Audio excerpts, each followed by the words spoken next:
Welcome back to the channel, all of my Sofi stock investors. We have a lot to talk about here today in this video, but first things first, I want to talk about this incredible rally to the upside that we are seeing here in the last half an hour or so. The S&P was down almost 2%. It is now about to go positive. The Nasdaq was down 2.5%, also about to go positive. This is a very dramatic turn of events. And what actually happened and why this is actually happening is there is really no reason for this besides the simple fact of the S&P did cross into bear market territory, and usually when that happens with a lack of bad news, you typically tend to see these algos actually step in and start to buy the dip in a very dramatic way. There's something that happens inside these algorithms or even inside people's minds when the market hits bear market, or technically down 20% in the past year or just period. People start to buy the dip. People all of a sudden become bullish again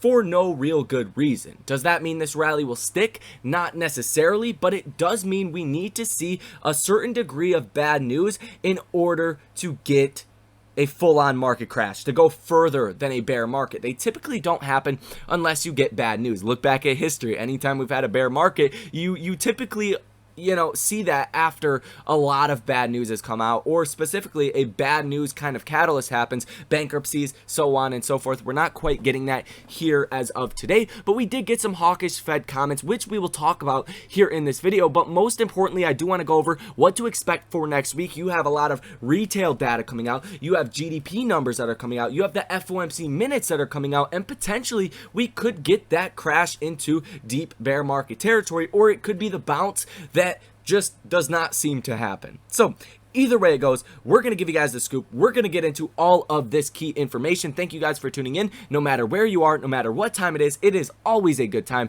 to get your financial education on. And if you guys want to come trade with me live in real time, link down below in the pinned comment. You will see a link for a Patreon. Sign up for that. You guys have instructions over there. If you guys want to support the channel, there's different tiers, just check it out if you guys want to be a part of it. Now, let's dive into all of this information. So the S&P is positive. Nasdaq, I imagine, likely close to positive, only down 0.32%. I kind of just gave you guys the rundown as of why this is actually happening, so we're not going to talk about that as much, but I do want to dive into what actually was said today by Fed Bullard. Fed Bullard, he's the most hawkish member of the Fed, and he is a voting member. He moves the markets around second to Jerome Powell. Jerome Powell is obviously the main guy that really, makes markets happy or upsets markets in a dramatic way. Fed Bullard is definitely number 2 on that list. The markets do pay attention to what he says because he is so hawkish. He essentially came out and said some very negative things about the consumer, but more importantly said negative things about businesses. He said a lot of these businesses really expect that they have pricing power, that they can just keep raising prices, and he said, in quote, "We think they will get punched in the face." He's kind of saying, stop raising prices. And I think that's due a lot in part that the economy is just really not in a good place. The stock market is not really in a good place due to all this inflation. And I think that was a very abrupt attempt at trying to get companies to not raise prices, which is a positive thing for the market. So you could kind of say, that was positive overall, but not really a reason to reverse a 2% decline in the S&P and almost a 2.5% decline in the Nasdaq. This is definitely you couldn't have forecasted this. Okay, the S&P just rallied $10 from the low to close out the day. So kind of incredible no matter which way you put it. Now, SoFi is down about 3.35% here today. We were down a little bit more than that. We have since seen a recovery, pretty much the same in line with the markets. We have crawled back about 2%, 2.5%, give or take. So there is that.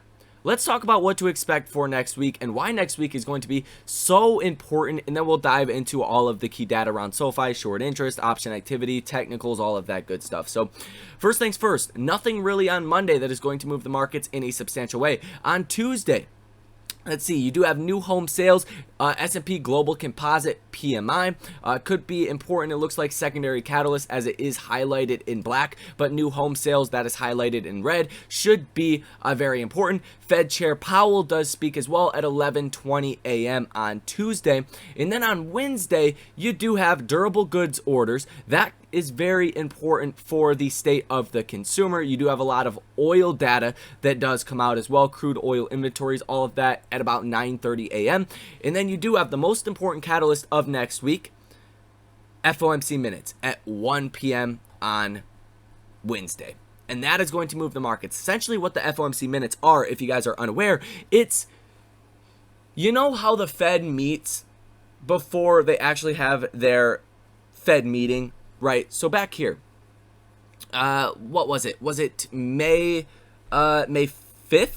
Was it May 5th? I believe it was May 5th for the meeting, but they actually do a 2-day meeting the 2 days before that meeting becomes public. And what is said in those two meetings is basically what's going to happen at the next meeting, what kind of the transcript of what was said. So the FOMC minutes is the transcript of what was said at the last meeting, kind of what they expect to do at this next meeting. So we're going to get a lot more clarity on what the Fed is going to do. We're going to confirm the 50 basis point rate hike. We're going to confirm possibly more rate hikes in that, and what they're talking about, the balance sheet, the economy, the consumer, so on and so forth, potentially how long they actually want to raise rates and when they could potentially stop raising rates. So this could be a massively bullish catalyst or massively bearish catalyst.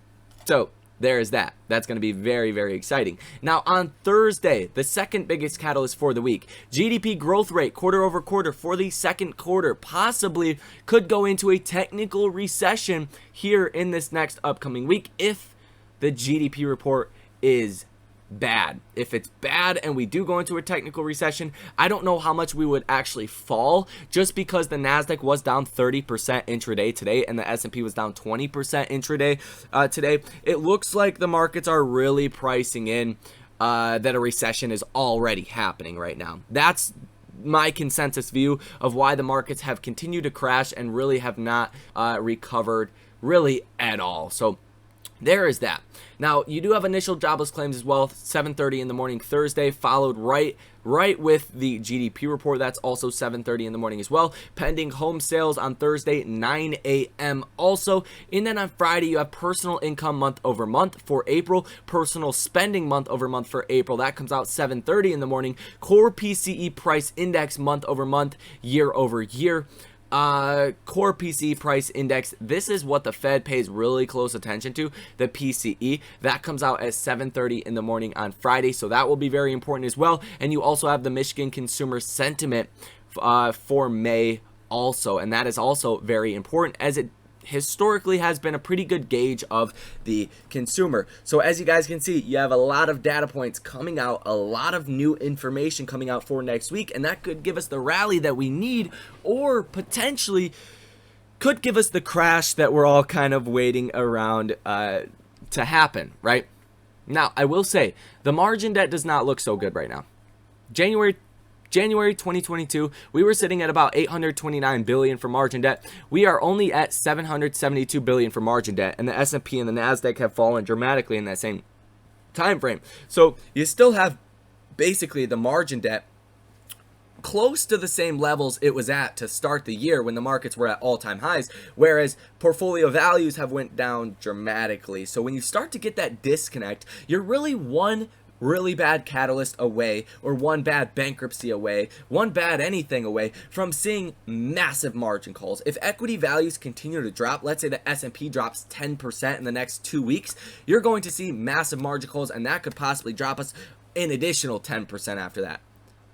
Very dramatic, I know, but that's what happens when you're dealing with massive amounts of margin. That I personally expected this number to come in at like 650 billion. I expected this number potentially 630 billion dollars, considering how much carnage you have seen in the markets, but you're not really seeing people actually paying off margin as of right now. So that is somewhat concerning when you're talking about just a fast market crash. We really have not seen a fast market crash. Yes, we're down 30% in the Nasdaq in the first 5 months of the year, but that's 5 months. We dropped 30% in the Nasdaq in like 2 weeks in March of 2020, and the margin debt during that time did go from about